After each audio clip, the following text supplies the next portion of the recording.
आज के वीडियो में मैं आप लोगों को उसी क्रम को आगे बढ़ाते हुए आज मैं बताऊंगा कि आप दो वेक्टर्स के बीच में उसका एंगल जो होता है कैसे फाइंड कर सकते हैं। ये मैं शॉर्टली में ख़त्म करूंगा क्योंकि ये आपके सिलेबस में नहीं है, लेकिन यदि आप आगे के एग्जाम्स में जाना चाहते हैं तो आप ये पढ़ सकते हैं। तो क्या है, let X and Y be two non zero vectors in R N for N greater than equal to 2। मतलब कि आर में दो वेक्टर्स हैं, इसमें जो वेक्टर्स के एलिमेंट्स हैं वो हमेशा एक से अधिक ही है, मतलब दो होंगे या दो से अधिक होंगे। Then the angle between X and Y is unique angle between 0 and pi. जो आंसर आएगा आपका 0 एंड पाई के बीच में ही आएगा। जैसे कि ये आपका कोई है तो आपका जो एंगल ये है हमेशा ही इसके और इसके बीच ही आएगा, 360 डिग्री में तो नहीं आएगा ना। 0 एंड पाई के बीच में आता है। Which cosine is x dot y equal to में लेंथ ऑफ एक्स बाटा में होता है, मतलब divided by length of x and length of y. ये आपका फार्मूला होता है लेंथ फाइंड करने का। एक्स डॉट ये वाला फार्मूला x1 स्क्वायर ऐसे। तो ये आपका अभी आपको ये आपका एंगल थीटा है। थीटा फाइंड करने के लिए आपको दो वेक्टर्स दिए रहेंगे, तो उनका जो फार्मूला होता है ये होता है cos थीटा इक्वल टू में दोनों वेक्टर्स का डॉट प्रोडक्ट अपन में इन्हीं अलग अलग दोनों का लेंथ फाइंड करके जो आंसर आएगा उससे आप थीटा फाइंड करेंगे। तो थीटा बराबर में इधर जाएगा तो ये हो जाएगा cos इनवर्स में x dot Y upon length of x and length of y। तो इस प्रकार से आप थीटा की वैल्यू फाइंड कर सकते हैं। ठीक है, तो आइए एग्जांपल्स लेते हैं और इसको अच्छे से करते हैं। ये आप पिछली क्लास से ही पढ़ते आ रहे हैं, तो दिखाता हूँ मैं एग्जांपल्स। देखिए, फॉर x बराबर में -1 4 2 0 -3 एंड y बराबर में इतना 2 1 -4 -1 एंड 0। तो सबसे पहले उसको क्या फाइंड करना है, थीटा। तो सबसे पहले मैं क्या फाइंड करूँगा, ये वाली चीज़ फाइंड करूँगा। उसके बाद मैं उससे थीटा को फाइंड कर लूँगा। तो x डॉट वाई फाइंड किया पहले, तो x डॉट वाई आप जब फाइंड करेंगे तो आंसर आएगा -6। देखिए कैसे आ रहा है, ये इसको इससे मल्टीप्लाई करेंगे तो ये आपका -2 हो जाएगा, और 4 से करेंगे 4 × 1 प्लस में 1, और फिर इससे करेंगे 2 × में -4 तो -8। फिर 0 से करेंगे तो ये तो हमेशा 0 आएगा कुछ भी हो, और ये -3 से 0 होगा तो ये भी 0 होगा।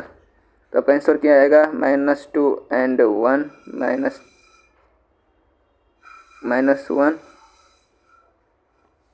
एंड ये आपका -8। तो ये आपका आंसर क्या आ रहा है, -9। देखिए आप ये मल्टीप्लाई करेंगे तो 4 से 1 में तो आंसर आएगा यहाँ पे 4, ये 4 होना चाहिए। तो 4 में से 2 जाएगा तो ये आंसर होगा यहाँ पे 2 होगा, तो 8 में से 2 जाएगा -6। तो ये आपका -6 हो गया। अपन में इसको जब करेंगे दोनों का अलग अलग लेंथ फाइंड करेंगे तो इतना आएगा, आप कर लीजिएगा।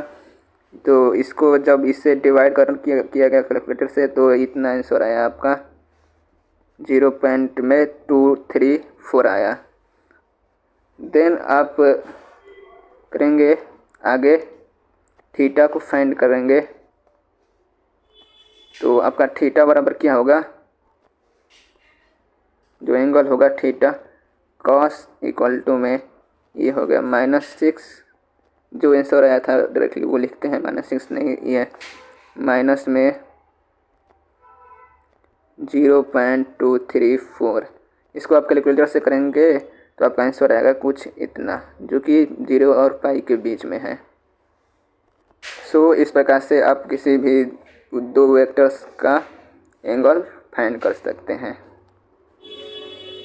ठीक है, तो the following theorem is an immediate consequence of the last definition. मतलब जो एंगल ऑफ बिटवीन था उससे ये चीज़ निकल के आती हैं कि ये आप केवल याद कर लेंगे और इसके अलावा और ज़्यादा जानने की ज़रूरत नहीं है। तो late x and y be non-zero vectors in Rn and let theta be angle between x and y, then x dot y का जो मान आएगा हमेशा ही ग्रेटर देन जीरो आएगा if and only if zero less than equal to theta. मतलब कि theta यदि जीरो और पाई/2 के बीच में बिलोंग कर रहा है तो उसका आंसर जो होगा हमेशा ही ग्रेटर देन जीरो आएगा, क्योंकि आप देख सकते हैं कि कास का जो वैल्यू होता है हमेशा ही -1 और 1 के बीच में बिलोंग करता है।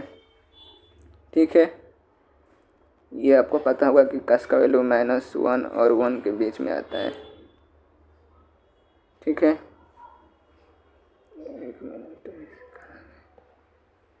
-1 और 1 के बीच में होता है इसका वैल्यू। तो ये -1 180 का मान होता है और 0 से 90 में आप करेंगे तो हमेशा ये आंसर 0 और 1 तक ही आएगा। मतलब 0 पाई/2 नहीं रहेगा, पाई/2 से आप कम लेंगे तो हमेशा आंसर आपका 0 से बड़ा ही आएगा। आप देख सकते हैं कास का वैल्यू कि हमेशा ही 0 से बड़ा है, 0 और पाई/2 के बीच में हमेशा ही आंसर पॉजिटिव आता है। यदि थीटा बराबर पाई/2 हो जाता है मतलब रेडियस 90 डिग्री हो जाता है तो कास 90 डिग्री का मान क्या होता है? कास 90 डिग्री का मान होता है 0। सो आपका यदि थीटा पाई/2 होता है तो उसका आंसर हमेशा ही डॉट प्रोडक्ट करने पर 0 आंसर आएगा। और यदि लेस देन इक्वल टू 0 है तो वो हमेशा एंगल पाई/2 और पाई मतलब 180 या उससे और 90 के बीच में 90, और यदि एंगल 90 और 180 के बीच में है तो आपका आंसर हमेशा ही निगेटिव में आने वाला है। ठीक है, तो ये चीज़ ये थ्योरम बता रही है, तो आप इसे समझ सकते हैं।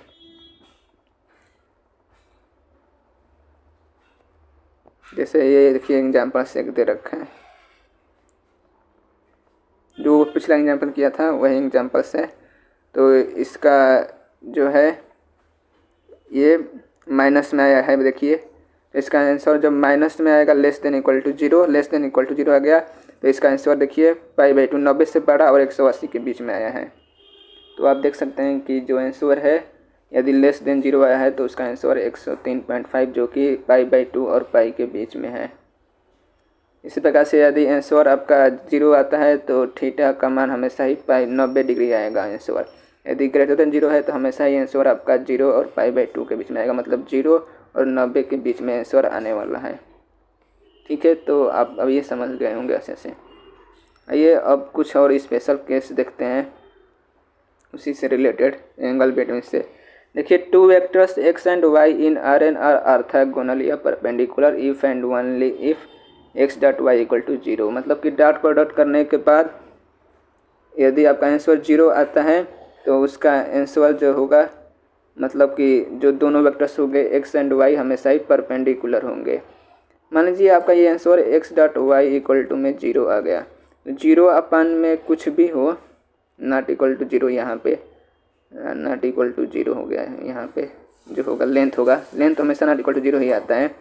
तो जो आपका आंसर आएगा वो हमेशा ही 0 आंसर आएगा, और 0 आंसर आएगा तो दोनों वेक्टर्स परपेंडिकुलर 90 डिग्री। मतलब क्या कि ये आपका x वेक्टर हो गया, यहाँ पे ये y वेक्टर्स हो गया, तो आपका दोनों का आंसर 0 कब आएगा? जब ये दोनों परपेंडिकुलर होंगे एक दूसरे के, कि जब कास परपेंडिकुलर होता है तभी आंसर आपका 90 डिग्री पर होता है। यही चीज़ होता है, परपेंडिकुलर होगा तो आप समझ सकते हैं कि ये चीज़ क्या कहना चाह रही है।